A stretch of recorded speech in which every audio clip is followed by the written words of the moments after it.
Promenons-nous dans les bois pendant que l'égopode, l'oxalis, l'herbe à Robert, la réponse y sont. Surtout en compagnie de François Couplan, Marc Vera, Camille, Augustin, Marguerite et Yanni.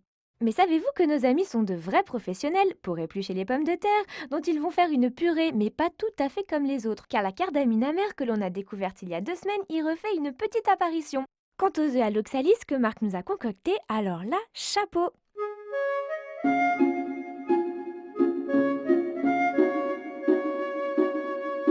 Alors, les enfants, qu'est-ce qu'on avait cueilli là? Il y avait des primes verts et du lierre terrestre. Et ça, le polypode? Et le polypode. Alors, le polypode, qu'est-ce que tu as fait avec Bah. le polypode? J'ai marqué le nom en français. Mais non, madame mort. Je l'ai séché. Bah bien sûr, tu l'as séché. Et puis après, J'ai marqué le nom parce en que, français voilà, tu as marqué le nom en français, et en latin. en latin. Et tu connais le latin? Non, je l'ai trouvé dans un livre. Ah, c'est bien ça, dans un bouquin. Vous avez pas oublié quelque chose dans tout ça On a oublié quelque chose. Et beaucoup de choses on a oublié. Le lieu Très bien. et la date. Oui. Le lieu géographique. Oui. La date et L'endroit. l'endroit. C'est l'endroit où l'on le trouve. Alors là, on est en plein dans le sous-bois. Et bien maintenant, vous savez ce qu'on va faire, puisque c'est le printemps. Eh bien, je vais vous emmener dans le sous-bois. C'est exceptionnel.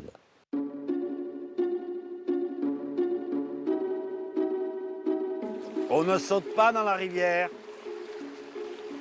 Prenez des précautions sur les pierres, hein, ça glisse. Allez. Il y a de l'oxalis là.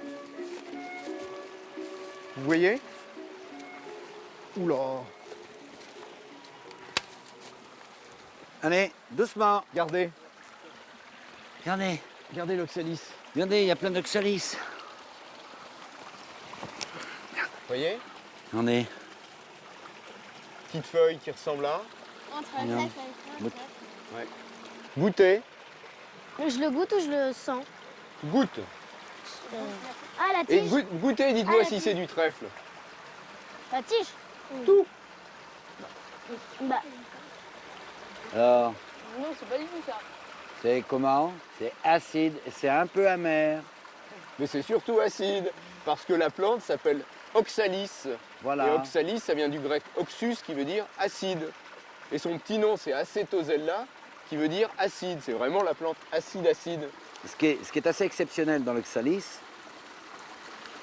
c'est qu'avec cette acidité, on peut faire un tas de choses. Ça régénère les arômes. Et ce qui est exceptionnel, c'est que les paysans, au début du siècle, ils ramassaient l'oxalis, ils le pilaient, ils le donnaient aux jeunes veaux. Tu sais, les jeunes veaux, pour les purger. ça veut dire quoi? Ben, pour les purger, pour qu'ils Tout éliminer, pour qu'ils tout éliminent bien. Pour qu'ils éliminent toutes les bactéries qu'ils avaient à l'intérieur de leur corps, pour qu'ils repartent en bonne forme. Et Marc, l'oxalis, tu peux en trouver au bord des rivières comme ça ou dans les forêts? L'oxalis, il lui faut toujours un peu d'humidité. Et d'ombre. Toujours un peu d'humidité et Beaucoup d'ombre. d'ombre. Et aussi, on peut citer de la mousse, parce que la mousse aussi, elle pousse dans des coins d'humidité, et ça fait que... L'oxalis pousse souvent dans des endroits où il y a de la mousse. Ça, c'est tout à fait juste. Pourquoi? Parce que la mousse, elle fait quoi? Elle contient l'humidité, la mousse. Mais toutes ces petites fleurs blanches là, elles vont avec les feuilles ou pas? Ou bien c'est des autres plantes? Voilà, ça c'est la fleur de l'oxalis, effectivement. Tu vois, ça ressemble pas du tout à une fleur de trèfle. D'accord? Il y a 5 pétales blancs comme ça, et vous allez regarder, il y a des jolies veines roses dessus. Les fleurs, ça commence à pousser quand, environ? Printemps, début du printemps. C'est vraiment une fleur printanière, l'oxalis. L'oxalis, c'est une plante qui cesse environ en montagne, C'est vraiment beau. vers le 15 juillet. Ici, en dessous de 1000 mètres, au 15 juin, il n'y a plus d'oxalis. Et puis maintenant, vous savez ce qu'on va faire? On a encore du travail. Il faut qu'on aille là-bas au bout du bois. Allez les enfants, on traverse le ruisseau et on y va. Mais vas-y. Allez, allez-y. Voilà. Bien. Parfait. Allez. Ce qui est merveilleux, tu as vu, là? Et regarde. Comment vous appelez ça, les enfants? On vous l'a dit hier. La prime vert. Il vous a expliqué, La prime François. vert officinale, la vraie prime vert. Prime vert officinale. On Alors appelle ça attention, hein, vous coucou. vous souvenez, ça toxique, hein. Pas manger ça. Quoi?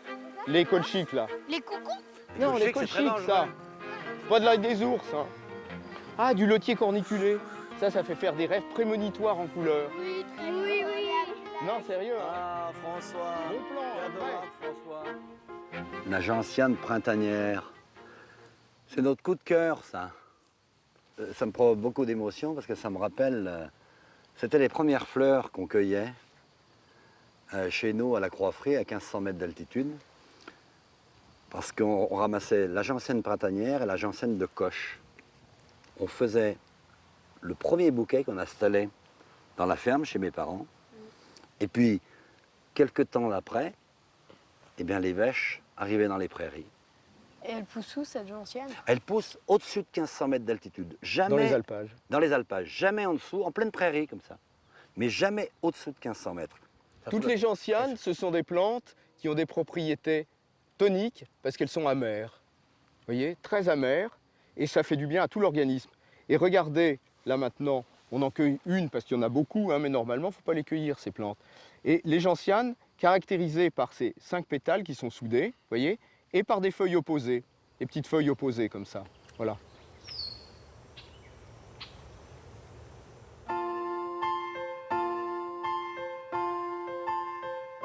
Alors vous vous souvenez les enfants, la cueillette que l'on avait faite?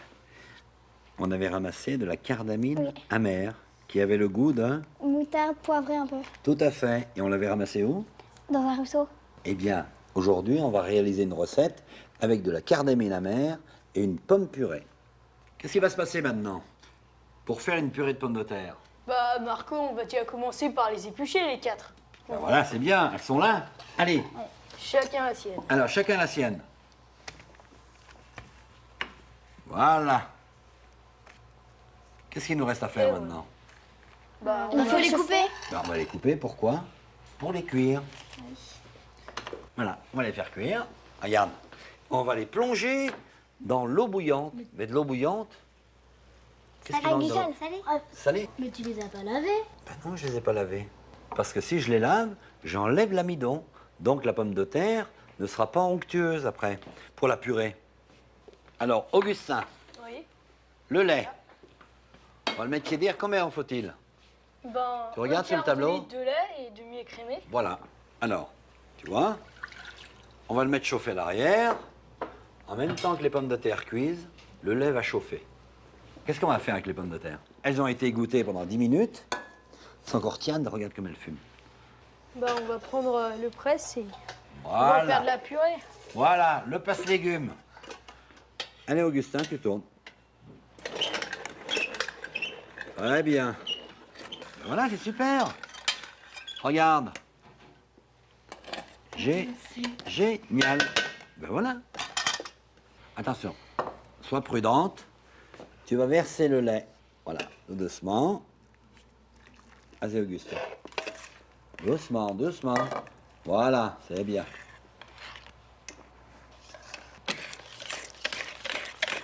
Ben voilà, pas trop. Voilà, ça c'est parfait. Alors maintenant, qu'est-ce qu'il nous reste à faire? Yanni, Verser la crème. voilà. On va la monter comme une crème chantilly. Tu vois? Alors vas-y, verse la crème. Allez, je te laisse faire. Vas-y. Et ben voilà, c'est parfait. Génial. Ben voilà. Qu'est-ce qu'il nous reste à faire maintenant, les enfants? On va la verser. On va la verser, voilà, dans la purée. Pas trop vite, c'est bien comme ça. Très bien. On va mettre un petit peu de sel. Tu mélanges. Il n'en faut pas beaucoup, hein. Et un petit peu de sucre pour enlever l'acidité. S'il y a un petit peu d'acidité dans la pomme de terre, ça enlève l'acidité, mais très peu, hein. Alors, qu'est-ce qui se passe ici? On a mis une chauffante. Une chauffante, c'est quoi en cuisine? C'est de l'eau qui bout, qui est salée. Camille, tu vois ce cresson? On va le mettre pendant 2 minutes dans l'eau bouillante et on va les goûter. Qu'est-ce qui s'est passé avec ce cresson? Eh bien, on l'a rincé plusieurs fois parce que c'est des règles d'hygiène, c'est des précautions à prendre. Alors, tu m'aides, Camille? Tu ne te brûles pas, fais attention, hein? Allez, on va le faire bouillir pendant 2 minutes pour le pré-cuire parce qu'après, on va faire une purée. Vous allez voir, top, 2 minutes. Voilà, on a égoutté. Alors, un petit peu de sel. Voilà. Il y a l'épinard. Ah ouais, c'est génial. C'est trop, trop bon. Et un petit peu de sucre. C'est trop bon, ça. Tu vois l'émulsion, comme ça fait bien, regarde. C'est beau, hein? C'est magnifique. Alors, regardez. On va mettre la cardamine amère au fond. Regarde. Tu vois, sur une couche à peu près de, tu vois, 2-3 cm d'épaisseur. Et au-dessus, qu'est-ce qu'il nous reste à faire au-dessus? On va mettre la purée. À mettre la purée.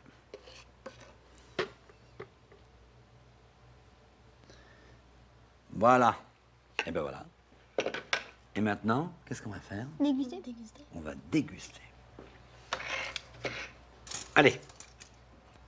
Alors, qu'est-ce que vous en pensez, les enfants? Super.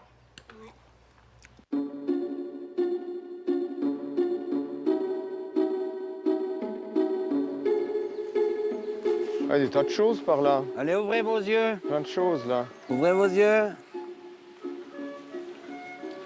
Tiens, Regardez. tiens, je vais vous poser une question là. Et Vous moi, savez ce que c'est ça?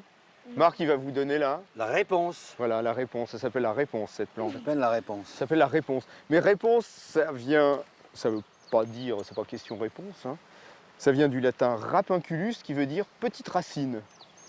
C'est pas une plante protégée. Non, c'est pas une plante protégée, c'est bien pour ça qu'on peut se permettre d'en cueillir une racine, mais on va pas en cueillir des tonnes. Hein. Voilà.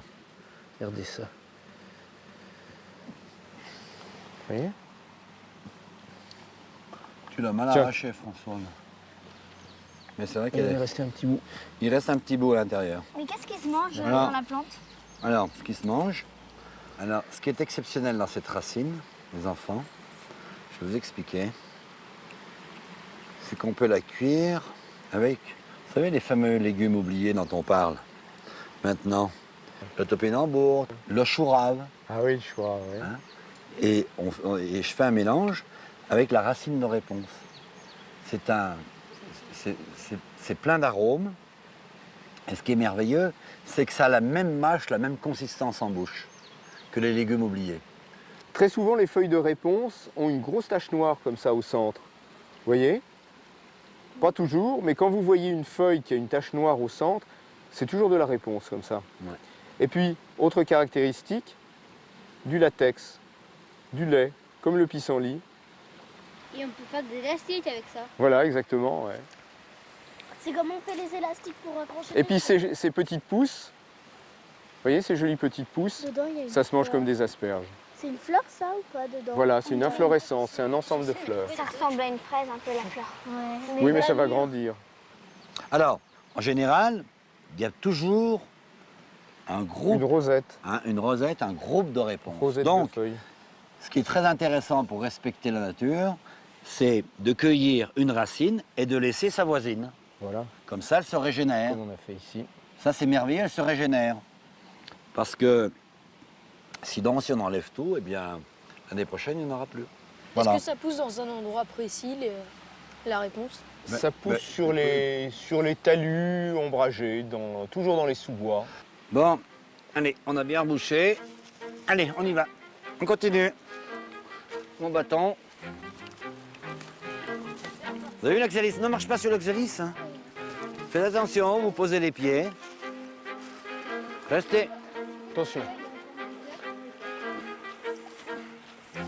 Et les pouces sur les Ah, arbres. c'est vraiment le printemps. Regarde Regardez. comme c'est vert un peu Trop jaune beau. encore, là. Translucide. C'est C'est là que les feuilles merveilleux. sont à leur meilleur. Hein. Merveilleux. Ah, vous voyez là, Excuse-moi. regardez, les enfants, regardez. Vous marchez sur une charrière.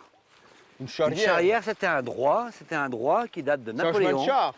Oui, c'était un Ouais. droit de char, c'est-à-dire qu'on traversait d'une propriété à l'autre, Mhm. c'est-à-dire d'un champ à l'autre. Oui. Alors ici, il y avait le cheval qui passait avec le foin, et il y avait toujours des murgiers, ils ramassaient les pierres dans le champ. Ah, c'est et ça ils les faisaient- murgers. C'est ça les murgiers. Ah, d'accord. Des ailes murgiers, regardez cette mousse. Regardez la mousse et le lichen qu'il y a sur les murgiers. Ouais, il y a plein d'autres et- trucs, et regarde. Regarde, il y a plein Hein de choses. L'ail d'ours, regarde l'ail Mhm. des ours. Il y en a de partout. Regardez ça. Regardez ça. C'est de la fougère? Eh ben, ça ressemble à de la fougère. Hein. Mais c'est pas de la fougère, ça c'est un géranium. Mais pas un géranium cultivé, les géraniums cultivés sont des pélargoniums. Ça c'est un vrai géranium avec des petites fleurs roses, très Mais jolies. Est-ce que c'est des cousins ou bien c'est complètement différent? Non, Il y a c'est la jamais même de- famille. C'est Ah la bon même famille, effectivement. Mais dis-moi, je comprends pas. Tu, Ouais. tu m'avais expliqué que ça s'appelait l'herbe à Robert. C'est vrai, on l'appelle aussi géranium Robert, herbe à Ah. Robert. Mais Robert, c'est Robert pas le prénom, hein. Pourquoi? Robert, ça veut dire Rubert. Ça vient aussi quoi, du mot Robert rhubarbe. Parce que la rhubarbe, Rhubarbe. regardez les enfants. Rubert, ça veut dire Oui, rouge, rouge. regardez. Et puis à l'automne, à la fin de la saison, très souvent, les feuilles sont toutes rouges, mais vraiment rouge vif, rouge absolu. C'est quand même une plante très astringente. Hein. Terriblement, ouais. C'est l'astringent pur, ça. Ouais. Qu'est-ce que ça veut dire, astringent? Astringent, ça veut dire qu'il resserre les tissus. Contre les diarrhées, par exemple, si on le prend par voie interne, ou bien contre les blessures, ça resserre les tissus, donc ça cicatrise. Vous voyez? On mange ça. Comme odeur. Un livre, Moi, je trouve un caractéristique. livre qui vient d'être imprimé. Voilà, L'odeur Voilà. de l'encre. voilà. Mais vrai. Marc, Ce qui apparemment ne paraît pas très qu'est-ce comestible. qui se mange dans la plante? Tout se mange. Tout se mange. Il y a une liaison avec quelque chose aussi qui représente la matière iodée, Ouais. la matière de la mer. C'est cet arôme. C'est l'odeur marine. Cet arôme qui arrive de la mer, cette odeur Ouais. marine, c'est Ouais. complètement spécifique à la mer. Vous l'avez déjà ressenti, ça, au bord de la mer. Ouais. Eh bien, ça Ouais, s'appelle c'est vrai. l'iode. Ouais, c'est vrai. Mais Ouais. l'astringence et l'iode, ça fait un mélange. C'est tout un univers. C'est un univers parfait quand on réalise un plat. Il Très vaut mieux spécial. l'accueillir en ce moment que l'accueillir lorsqu'elle a la fleur. Pourquoi? Parce que la fleur, les arômes montent vers le ciel. C'est-à-dire qu'elle est en train de s'évaporer, la plante. Ces arômes, ben oui, bien sûr, parce que la sève monte Tiens, et va vers la fleur et s'évapore. Et elle a beaucoup moins d'arômes lorsqu'elle est fleurie. Il faut toujours la ramasser avant la fleur. Et où est-ce qu'on les trouve, tous les géraniums? Mais regardez, là, on est en sous-bois, on en a rencontré pendant plus de 100 mètres, là. Hein. Et maintenant, on continue, les enfants. Allez. Allez, François, Ouais, ouais, on y va. qu'on y aille. Allez. Regardez ce qui se passe, là. Vous voyez? Ça, c'est des plantes. Regardez. Plein de plantes ici. C'est tout vert. C'est beau, hein? Mhm. Et ça, on a ramassé quand, ça? C'est pervenche, les petites violettes, là. Je sais pas Ouais, voir. c'est des pervenches, je sais pas. Mais on peut pas être bon partout. Regardez, regardez. Qu'est-ce Regardez les gopodes, là. Ah Regardez. ouais, tiens. Les gopodes. Pourquoi ça s'appelle égopode? Eh ben, égopode, ça vient pas de égo. Ça vient de aixaigos en grec. Ça veut dire aix, ça veut dire la chèvre. Ça veut dire patte de chèvre, ça. Tête de Vous chèvre. trouvez? Comme ça. Tu vois? Et regardez, Les trois tenez, doigts. tenez, il y a un truc qu'il faut absolument sentir, c'est quand vous faites rouler le pétiole entre les doigts. Le pétiole, vous c'est- savez ce que c'est hein, maintenant, le pétiole? C'est de... C'est la queue de la feuille. C'est pas rond, Non, c'est comment? c'est triangulaire. Bravo, exactement. C'est vraiment ce qui caractérise la plante, avec un petit canal sur le dessus. Alors, est-ce que vous avez trouvé les arômes, le goût, là? Alors, Ça, c'est autre froissez chose, un ça. petit peu le pétiole. Froissez-le Oh comme là ça. là, c'est génial. Et puis après, regardez, sous les canines et les incisives. Ça me fait penser à une chose L'encens, très et puis précise. Quand on épluche un céleri boule, Et ben Voilà. voilà. Je vais dire le on épluche un céleri boule, ces arômes qui se dégagent Céleri de rave, céleri, c'est exactement ça. Regarde, Ah oui, voilà aussi. hein, alors. Oui, mais alors ça, la attention, découverte. plante qu'il ne faut pas cueillir d'ailleurs parce qu'elle est relativement rare et qui en plus est toxique. C'est la parisette. Après cette fleur, vous voyez, ça c'est une fleur. Vous voyez les étamines, ici, le pistil au centre. Et ça va donner une petite baie bleue qui ressemble à une grosse myrtille et qu'il ne faut surtout pas manger. Bon, C'est vraiment toxique ça. alors, il se passe souvent des choses un peu bizarres parce qu'on manque de connaissances. Moi, ça m'arrive souvent. Et lorsque je ne suis pas sûr, Ouais. eh bien, je ne cueille pas, je me renseigne, j'achète des bouquins et je n'utilise que les plantes que je connais. Mais pourquoi même les plantes toxiques, on ne peut pas les toucher? Mais on ne peut pas les toucher Bah, parce écoute, il vaut mieux pas. parce qu'il ne vaut mieux pas les toucher, parce que rien que le fait de les toucher, tu peux avoir un dépôt sur les doigts et les apporter à la bouche et ça peut te provoquer des allergies dans un premier temps. Ce sont des plantes qui peuvent être dangereuses. Oui, oui, ça arrive. Donc, il faut faire très attention, il faut être très vigilant. Bon, allez, maintenant on continue. Parce qu'on a encore du travail là. Il faut qu'on aille au bout de la forêt.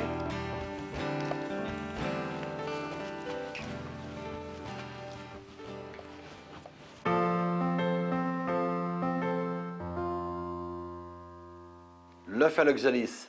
Alors, vous vous souvenez, cette plante que l'on a cueillie en bordure de rivière, qui a des arômes d'amertume, proches de l'oseille. Alors les œufs, vous voyez, ils ont été découpés, vidés. Et puis là, on aura 3 étages. On va avoir d'abord l'oxalis, le coulis d'oxalis, nos œufs brouillés, et puis la crème parfumée à la noix muscade posée au-dessus. Et on va déguster les 3 arômes en étage. Alors, 20 centilitres de crème allégée, une râpée de muscade. Voilà, il faut tout de même que ce soit très parfumé. On va monter, on va fouetter la crème liquide pour qu'elle monte en chantilly. Vous voyez, là, elle arrive à solidification, ça y est. Et on va la laisser reposer au réfrigérateur. Il faut qu'elle soit très fraîche. Alors, nous allons peser 10 grammes d'oxalis. Voilà. C'est parfait. Alors, on le met dans une casserole où on a fait tout. On ajoute 40 centilitres de bouillon de légumes. Voilà. 2 centilitres de vinaigre blanc. Vinaigre d'alcool, hein. Vinaigre neutre. 2 grammes de sel. La référence, c'est la cuillère très rase, comme ça. Et le sucre, c'est exactement pareil, sauf qu'il est un tout petit peu plus léger, mais c'est aussi 2 grammes. Voilà. Alors, je mets la casserole d'oxalis sur le feu. Nous portons à ébullition. Et une fois que ça boule, on couvre. On retire la casserole et on laisse infuser pendant 1/4 d'heure. Alors, nous allons mixer. Pour ça, on va prendre un récipient suffisamment haut. Il nous reste à mixer. Maintenant, on le filtre.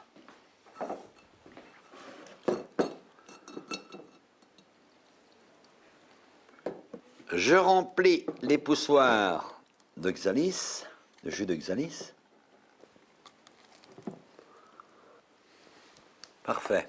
Dernière opération, les œufs brouillés. Il faut employer une sauteuse que l'on met au chaud avec 20 grammes de beurre. Pendant ce temps-là, on va casser nos œufs.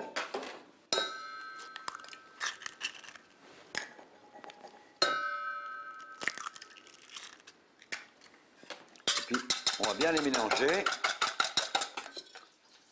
On y ajoute 2 grammes de sel,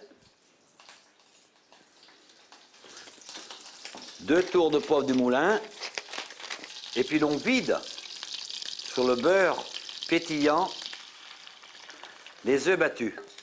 Alors il faut décoller les bords avec la spatule en bois, en décollant le fond pour que ça n'attache pas surtout. Hein. C'est très très important que ça n'attache pas. Ça y est, ils ont coagulé. Alors on va incorporer ici nos œufs brouillés, 12 centilitres de crème, allégée, important. Puis maintenant, on va se servir du mixeur.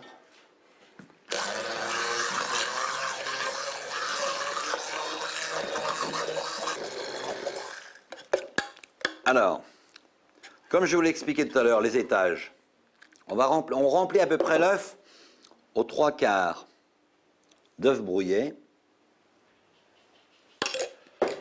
Deuxième étage, on va déposer la chantilly à la découpe de l'œuf. Alors, le jaune d'œuf, il est ici. Avec la fourchette, on mélange un peu. Un tout petit peu de sel.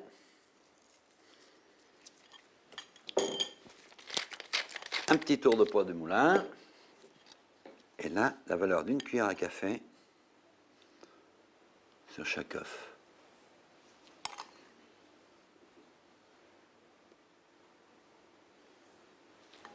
Voilà. Il nous manque le 3e étage, c'est-à-dire celui qui est au fond. C'est pour ça qu'on a un poussoir. c'est le jus d'oxalis. Et pourquoi on le met, on le dépose à la fin? Eh bien, si on l'avait déposé au début et qu'on ait mis l'oxalis et les œufs brouillés, il y aurait eu un mélange d'effectué. Tandis que là, les œufs brouillés sont en place et l'oxalis va rester sur le fond. C'est bien parce que l'avantage de cette technique, c'est qu'aucun arôme ne se mélange. C'est-à-dire que vous avez vraiment les arômes étagés.